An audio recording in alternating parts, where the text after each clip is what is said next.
Le président n'est pas aussi influent que vous le pensiez, mais c'est celui qui fait les lois derrière le président. Mais c'est des gens qui dorment difficilement. Être dans la posture, il faut être prêt pour être dans la sphère du pouvoir. Il faut être prêt, c'est très difficile. Et tous les coups sont permis. Mais je dis que les gens qui profitent réellement du pouvoir font partie des plus proches et discrets. Et ça, ce sont les conseillers du président. Et ceux qui font les lois à travers l'argent qu'ils peuvent posséder également. Pour ceux qui ne savent pas, les gens qui font les lois sont pas que aussi les conseillers et les conseillères, mais parfois les gens qui ont même beaucoup d'argent. Est-ce que vous saviez que parfois, en Aliko Dangote, c'est juste un exemple, hein, c'est pas forcément le cas, un Aliko Dangote aura plus tendance à viser le conseiller direct du roi, qui va ensuite influencer le roi à prendre une décision en sa faveur que le roi lui-même.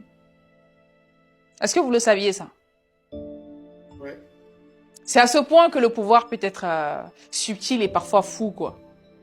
Et qu'est-ce qui fait de vous un bon conseiller ou une bonne conseillère auprès d'un roi ou au moins auprès d'un président? À votre avis, qu'est-ce qui fait de vous un bon conseiller ou une bonne conseillère?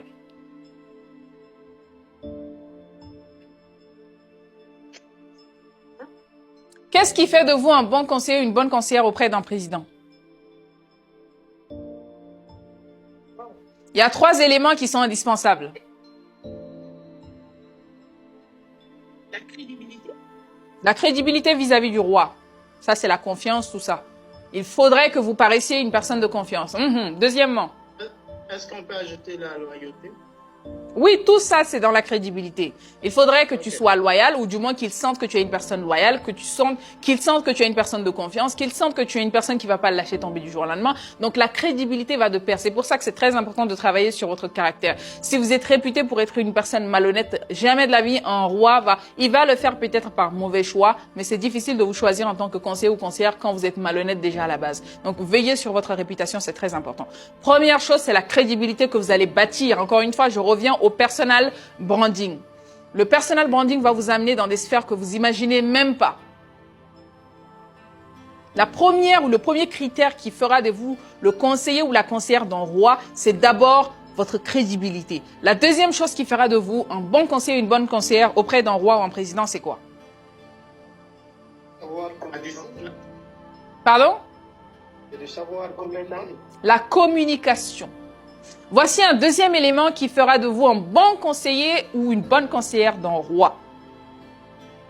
Savoir vous exprimer vous amènera à constamment convaincre le roi. Est-ce que vous saviez que si vous êtes doté d'une bonne capacité oratoire, vous savez convaincre, vous savez communiquer, vous savez transmettre les idées, je vous assure que le roi où le président va ne pas pouvoir vous aimer ou porter dans le cœur, mais il aura toujours... C'est-à-dire que tu deviens un élément indispensable. Il ne travaille pas avec toi parce qu'il t'aime, mais il travaille avec toi parce que tu es nécessaire.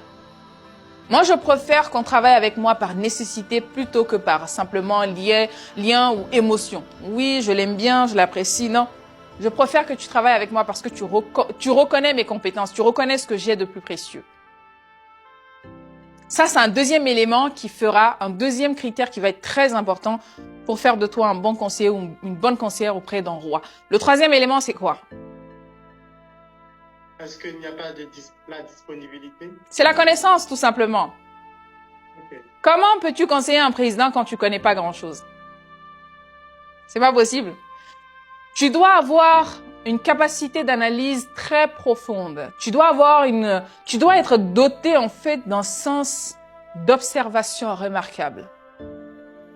En fait, c'est même spirituel, je dirais. C'est-à-dire, tu dois avoir ce truc, la capacité d'analyser, déjà d'apprendre.